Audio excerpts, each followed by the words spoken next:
The other install video you've seen on the internet, he had a really hard time getting the bracket to line in here, and we suspected that his frame had been bent, and just confirmed that yes, his frame was bent, because this fits perfectly in here.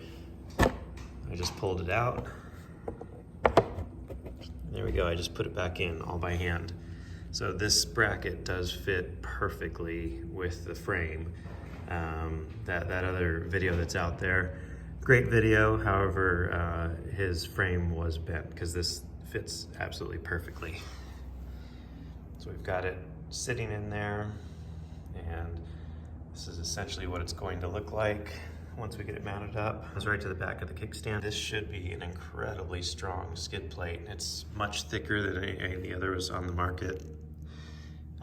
And these are the types of skid plates we run on our KTM 300s and 350s, and they're very durable. All right, so we're using the bolt off of the factory skid plate. So I'm just got that aligned and screwed in. It was very easy to align, no problems there.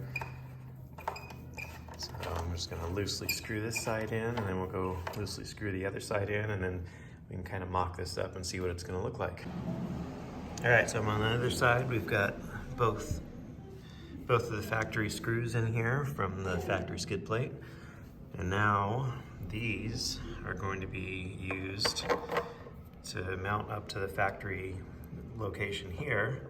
And you can see, because this is such a large skid plate, much larger, and this will be interesting because we have a heat sink on this back 4000. I hope that this is all gonna fit okay and we're not gonna have clearance issues. But just kind of holding it up here, I might have a little bit of a clearance issue with this, so hopefully this is gonna work. All right, this is a two-man job as Nathan's crunching on breakfast. There's no way to push this in and hold the nut on the back side without another set of hands. So somebody's gonna have to hold this and press it in while you use an Allen wrench to push the screw in and then catch the nut on the back side. This is by far the hardest part of the installation. And we've seen people put spacers back in here so that you're not having to fill this gap. And I can see why people are doing that. I think I would agree. I think we'll end up going to the hardware store and buying some spacers to put back there, because as I tighten this down, it's going to pull this in. And I'm not sure how, I know this stuff is pretty flexible, but I'm not sure how much you'd want to bend that in. You can see it kind of starting to crease here, which is probably okay. This stuff is pretty flexible. All right, so now we're on the other side. You can see that it really got pushed out over here because we've got the other side secured. So what I'm gonna have to do is put this up into the hole and align it. We're gonna need 2 sets of hands, and I'm gonna have to drop the phone. This side actually went in pretty easy. I used the longer bolt on the left side of the bike, and it went in pretty easy. I have not tightened it yet, but you can see that gap that people are filling with spacers, and I think we'll end up doing the same. So we have an NTC Designs heatsink on this thing that adds, gosh, 2 inches to the top and another about 2 inches to the bottom. You can see even with this big heatsink on here, everything is fitting just fine. I was a little bit worried about that with the holes not being able to align with this heatsink, but that was no problem. So you can see, one thing I actually really like about this is the motor is open to a lot of airflow.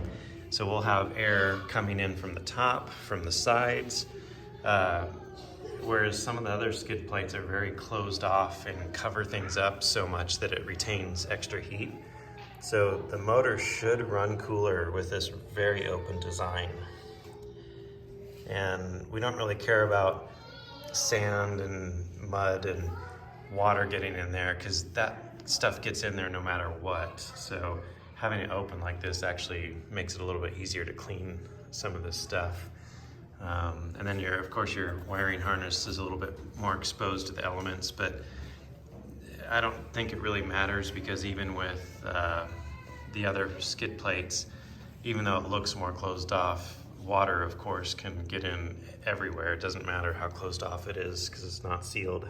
So what do you think, Nate? Is that gonna work? Yeah, I'm curious how much stuff is going to vibrate and bounce around because it yeah. has a lot more room to move now. That is true. So we may have to secure that stuff That bell better. housing is going to pop around, but I do like there's more room, you know, for airflow, for mud to get out. It's a little bit wide, but that's not a bad thing. Yeah, besides these wings sticking out, which are flexing. I'm curious if your feet are gonna hit this and you're gonna notice it at all. I mean, it is pretty far away. So if you put a foot on here. No, here, I'll do it on your side. No, I ride on the arch of my foot, so I'm far away. Yeah, so that should be fine. So I don't think that's gonna impede your feet in any way because it's too far away from the foot peg. I like how it covers the front.